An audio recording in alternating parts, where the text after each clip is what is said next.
Aditya Degree Colleges, leading companies లో 10,000 plus placements with 13.5 lakhs highest package.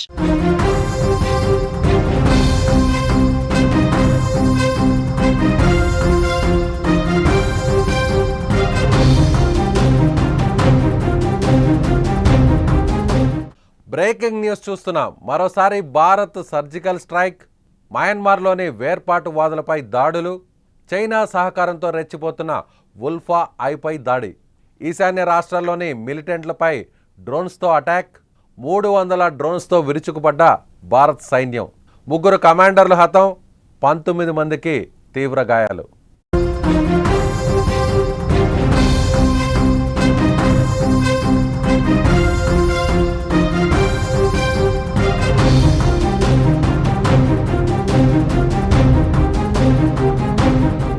పాకిస్తాన్పై operation Sindoor తర్వాత భారత్ మరోసారి surgical స్ట్రైక్ని చేపట్టింది. అయితే ఈసారి పాకిస్తాన్ మీద కాకుండా ఈశాన్య రాష్ట్రాల్లో చైనా సహకారంతో రెచ్చిపోతున్న వేర్పాటువాదులపై ఈ సర్జికల్ స్ట్రైక్ని చేపట్టింది. మయన్మార్లోని వుల్ఫా ఐ అంటే united liberation front of Asom independent వేర్పాటు సంస్థతో పాటు మరో సంస్థ national socialist council of Nagaland Khaplang సంస్థ స్థావరాలపై డ్రోన్లతో విరుచుకుపడింది. ఒకేసారి 300 డ్రోన్లతో ఏకకాలంలో ఈ దాడులు చేసింది. ఈ దాడుల్లో వుల్ఫా ఐ సంస్థకు సంబంధించిన 3 కమాండర్లు చనిపోయినట్లు ఆ సంస్థ స్వయంగా ప్రకటించుకుంది. మరో 19 మంది తీవ్రంగా గాయపడినట్లు చెబుతోంది. భారత సరిహద్దుల్లోని మయన్మార్లో నాగా స్వయంపాలిత ప్రాంతమైన హోయత్ బస్తీలోని వుల్ఫా ఐ తూర్పు కమాండ్ ప్రధాన కార్యాలయం, అలాగే వక్తం బస్తీలోని 779వ శిబిరంతో పాటు మరో 2 శిబిరాలు లక్ష్యంగా ఈ దాడులు జరిగాయి. ఈ దాడులు ఏకకాలంలో 2 గంటల పాటు నిర్విరామంగా కొనసాగినట్లు తెలుస్తోంది.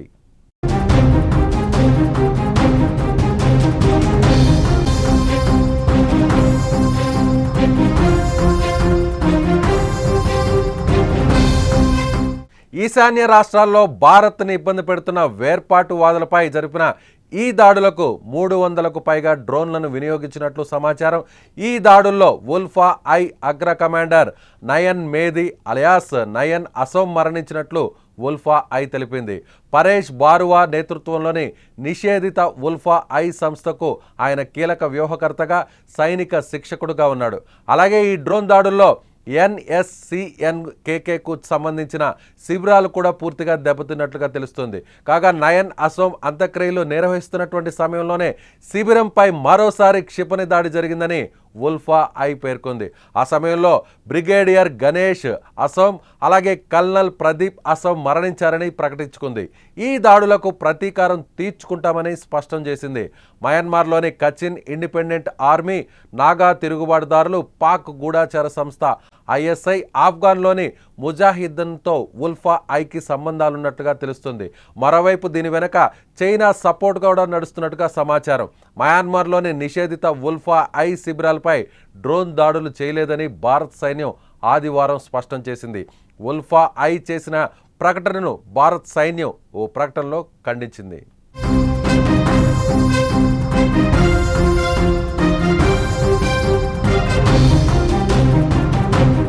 ఈ వేర్పాటువాద సంస్థలకు ప్రత్యక్షంగాను పరోక్షంగాను చైనా మద్దతు ఉంది.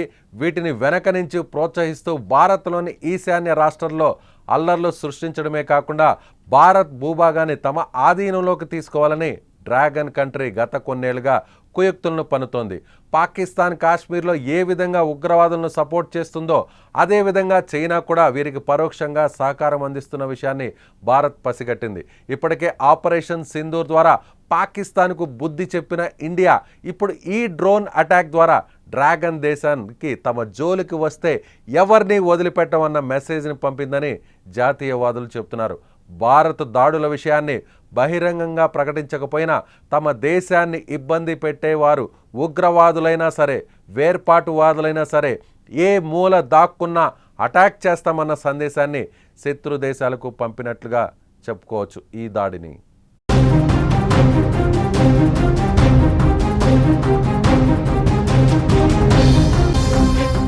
ఇప్పటికే కశ్మీర్, ముఖ్యంగా పాక్ ఆక్రమితటువంటి కశ్మీర్ నుంచి అనేక మంది ఉగ్రవాదులను భారత్లోకి చొరబాటు చేసే విధంగా పాకిస్తాన్ ప్రయత్నిస్తున్న విషయం తెలిసిందే.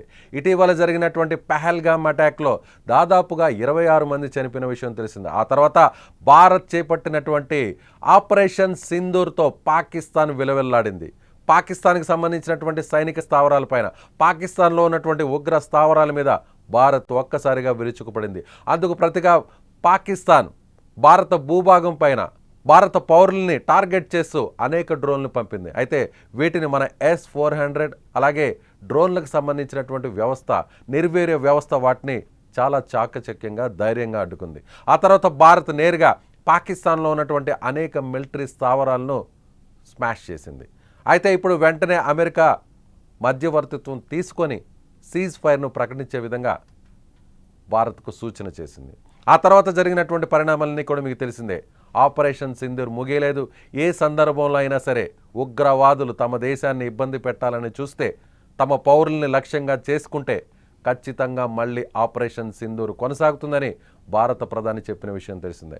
అయితే ఇప్పుడు తాజాగా పాకిస్తాన్కు వెనక నుంచి సపోర్ట్ చేస్తూ పాకిస్తాన్కు ఆయుధాలను అలాగే పాకిస్తాన్కు ఆయుధ సంపత్తిని అందిస్తున్నటువంటి చైనా, ఈశాన్య రాష్ట్రాల్లో చైనా భారత్ని ఇబ్బంది పెట్టే ప్రయత్నం చేస్తున్న విషయం తెలిసిందే.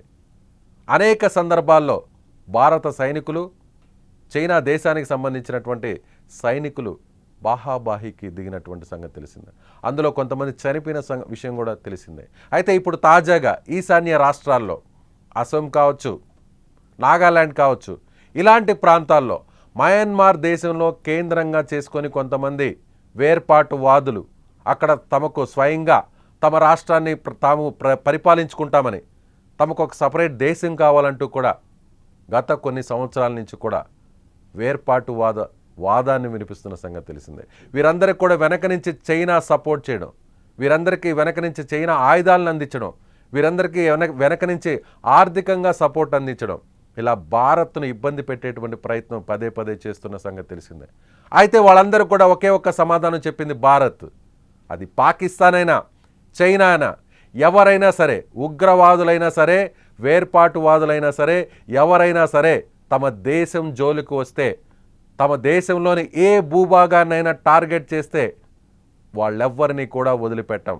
వాళ్ళు పాకిస్తాన్లో ఉన్న, పాకిస్తాన్ ఆక్రమిత కాశ్మీర్లో ఉన్న, ఇప్పుడు మయన్మార్ లాంటి పొరుగు దేశంలో ఉన్న, పొరుగు ప్రాంతంలో ఉన్న, ఎక్కడ నక్కి ఉన్నా, దాగి ఉన్నా వాళ్ళని వదిలిపెట్టేది లేదు. వాళ్ళ వెనుకున్నటువంటి వారు, వాళ్ళని లీడ్ చేస్తున్నటువంటి వాళ్ళు, టాప్ కమాండర్స్తో సహా లేపేసింది భారత్. 3 టాప్ కమాండర్లు ఈ దాడుల్లో చనిపోయారు. అయితే భారత్ ఈ విషయాన్ని అధికారికంగా ఎక్కడ కూడా ప్రకటించలేదు. అయితే ఉల్ఫా ఐ మాత్రం స్వయంగా ఈ దాడుల గురించి చెప్పింది. ప్రపంచానికి ఈ దాడుల గురించి తెలియకపోయినా కూడా నేరుగా స్వయంగా ప్రకటించుకుంది ఉల్ఫా ఐ. భారత సైన్యం తమ మీద దాడి చేసింది. భారత సైన్యం ఒక్కసారిగా 300 డ్రోన్లను తమ మీదకు పంపింది.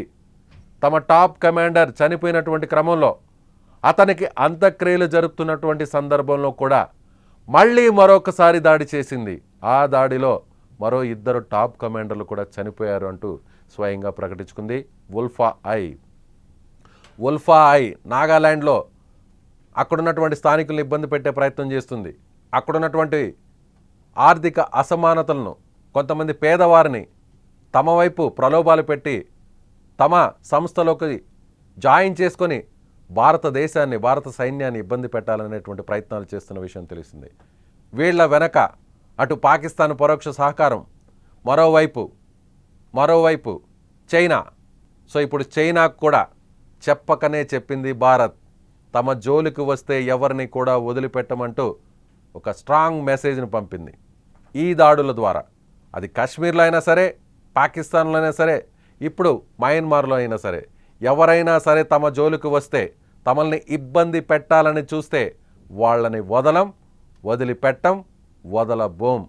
ఎక్కడ దాక్కున్నా, ఏ మూల, ఏ గదిలో దాక్కున్నా, అది ఏ శిబిరమైనా సరే, ఏ క్యాంప్ అయినా సరే వాళ్ళని వదిలిపెట్టేది లేదు అనేది మరొకసారి సర్జికల్ స్ట్రైక్స్ ద్వారా, డ్రోన్స్ అటాక్ ద్వారా భారతదేశం మన శత్రు దేశాలకి ఒక ఖచ్చితమైనటువంటి సమాచారాన్ని పంపింది. మీరేమనుకుంటున్నారు?